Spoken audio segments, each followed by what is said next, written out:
నమస్తే, welcome to I news. ఆధునిక సాంకేతికతలు మన జీవితాన్ని ఎంతగానో సులభతరం చేస్తున్నాయి. అయితే ఇదే సాంకేతికత సైబర్ నేరగాళ్లకు ఒక కొత్త మార్గాన్ని, అడ్డు అదుపు లేని అవకాశాలను అందిస్తుంది. ప్రతిరోజు ఎక్కడో ఒక చోట ఆన్లైన్ మోసాల గురించి మనం వింటూనే ఉన్నాం.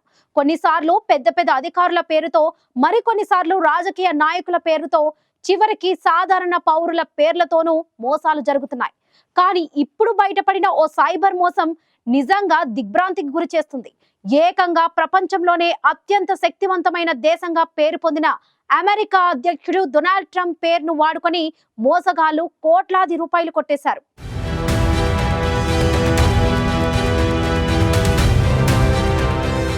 అవును, మీరు విన్నది నిజమే. అమెరికా అధ్యక్షుడు డొనాల్డ్ ట్రంప్ పేరుతో సైబర్ కేటుగాళ్లు కోట్లాది రూపాయలు దోచుకున్నారు. ఇది కేవలం ఒక వ్యక్తి మోసానికి గురవడం కాదు, ఇది ఒక ఆర్గనైజ్డ్ సైబర్ క్రైమ్. సైబర్ నేరగాళ్లు ట్రంప్ పేరుతో ఒక మొబైల్ అప్లికేషన్ సృష్టించి దాని ద్వారా ప్రజలను మోసం చేశారు. ఈ యాప్ ద్వారా సులభంగా, వేగంగా డబ్బు సంపాదించవచ్చని అమాయకులకు ఆశ చూపారు. ఈ మోసానికి గురైన వారిలో వ్యాపారులు, న్యాయవాదులు, విద్యార్థులు, ప్రభుత్వ ఉద్యోగులు, ఇలా సమాజంలోని అన్ని వర్గాల వారు ఉన్నారు.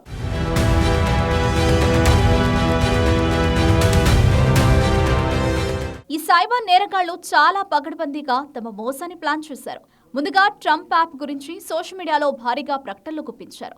ఈ ప్రకటనలు ప్రజల్లో ఒక రకమైన కుతూహలాన్ని, నమ్మకాన్ని కలిగించేలా డిజైన్ చేయబడ్డాయి. ఆ ప్రకటనలో ఒక ఫోన్ నెంబర్ను ఇచ్చి మరింత సమాచారం కోసం సంప్రదించమని కోరారు. ఆ నెంబర్కు ఫోన్ చేసిన వారికి తక్కువ సమయంలో ఎక్కువ డబ్బు సంపాదించవచ్చు అని, ఇది ఒక లాభదాయకమైన, సురక్షితమైన పెట్టుబడి అని తీయగా నమ్మబలికారు.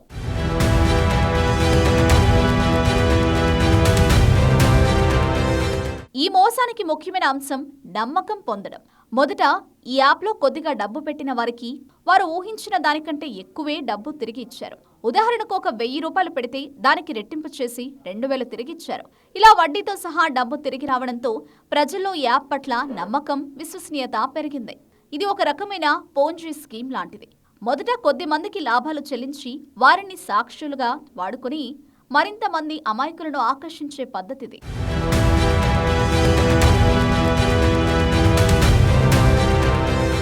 ఈ నమ్మకంతో అధిక లాభాల ఆశతో ప్రజలు లక్షల్లో, కోట్లలో పెట్టుబడులు పెట్టడం మొదలుపెట్టారు.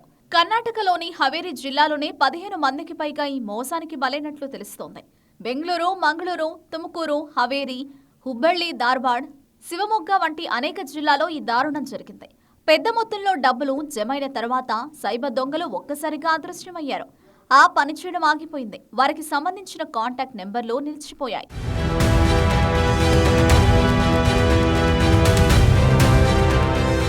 ఈ రకమైన మోసాలు పెరగడానికి అనేక కారణాలున్నాయి. వాటిలో ప్రధానమైనవి అజ్ఞానం, అత్యాశ. వేగంగా డబ్బు సంపాదించాలనే అత్యాశ, సైబర్ నేరాల గురించి సరైన అవగాహన లేకపోవడం ప్రధాన కారణాలు.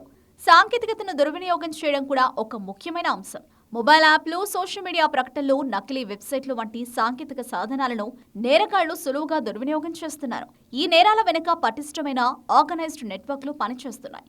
ఒకే ప్రాంతానికి చెందిన వారు కాకుండా దేశవ్యాప్తంగా, కొన్నిసార్లు అంతర్జాతీయంగా కూడా ఈ ముఠాలు పనిచేస్తాయి. సైబర్ నేరగాళ్లకు తక్కువ రిస్కుతో ఎక్కువ డబ్బు సంపాదించే మార్గంగా ఇది మారింది. వారిని పట్టుకోవడం కూడా చాలా కష్టంగా మారుతోంది.